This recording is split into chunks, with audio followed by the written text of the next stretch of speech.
Tathva Bodha Part 2 Atma. You need to be fully familiar with the material from the previous video, Tathva Bodha Part 1, the human body, before watching this. I will briefly summarize what we covered earlier. We discovered that there are three human bodies: gross, subtle, and causal. We used the three states of awareness, waking, dream, and deep sleep states, to understand the difference between the three bodies.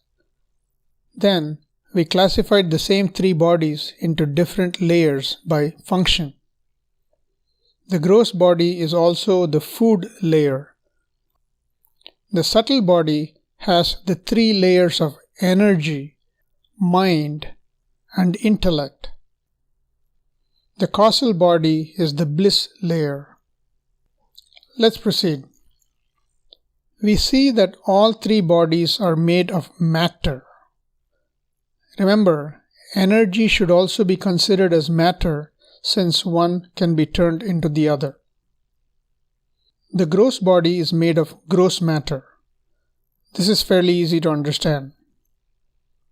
The subtle body is made of subtle matter. This may be harder to grasp. Anatomically, thoughts are electrical impulses traveling along neural pathways. This is subtler than gross matter, but it is still matter. According to Tathva Bodha, the causal body is made of even more subtle matter. Even the presence of a causal body can only be posited, so any proof of this statement is difficult and beyond the scope of this brief presentation. I will ask you to accept this as a postulate and move on. Are we done with the human body? Not quite.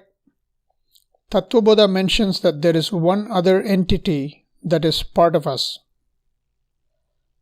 Time to pay attention, because we are coming to the interesting part. Once we see that the three bodies are matter, we arrive at an obvious question. Our experience tells us that matter is inert. A wooden bench is matter. Our bodies are matter.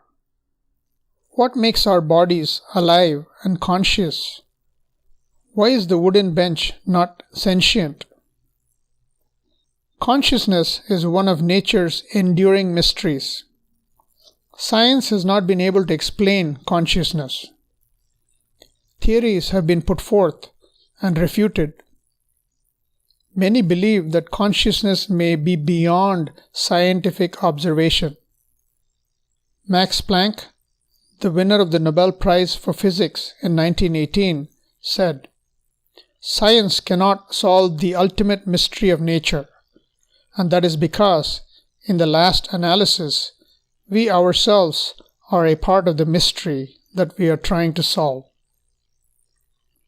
Matter is intrinsically inert, and so the Vedas say consciousness cannot be a product of the material body. The Vedas describe consciousness or Atma as separate from matter. To understand consciousness, let's look at an example. I hold a book in my hand and ask you what you see. A book, you say. Anything else? I ask. You say, I see your hand. No one will mention, I see light. Light is taken for granted, yet it is the reason we are able to see the book. We can make these observations about light. Light is not a part, product, or property of the book. Light is an independent entity that pervades the book and makes it visible. Light is not limited by the boundaries of the book. Light is not destroyed even if the book is destroyed. Light survives the death of the book. Light is still present even if the book is removed. It is just not visible because there is no reflecting medium. The Vedas say that light is matter that is similar to consciousness. We can extend the statements about light and the book to consciousness and our material body. Consciousness is not a part, product, or property of the body. Consciousness is an independent entity that pervades and enlivens the body. Consciousness is not limited by the boundaries of the body. Consciousness is not destroyed even if the body is destroyed. Consciousness survives the death of the body.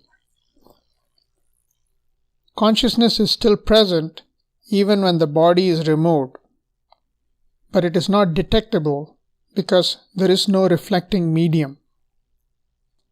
Tathva Bodha points out that this consciousness, or Atma, is also part of us, separate from the three material bodies we saw earlier. Just as a mirror reflects sunlight, my subtle body reflects this all-pervading consciousness and enlivens me. Thus, I am a mixture of consciousness and matter. Let's move on to the next video, Tathva Bodha Part 3, The Universe.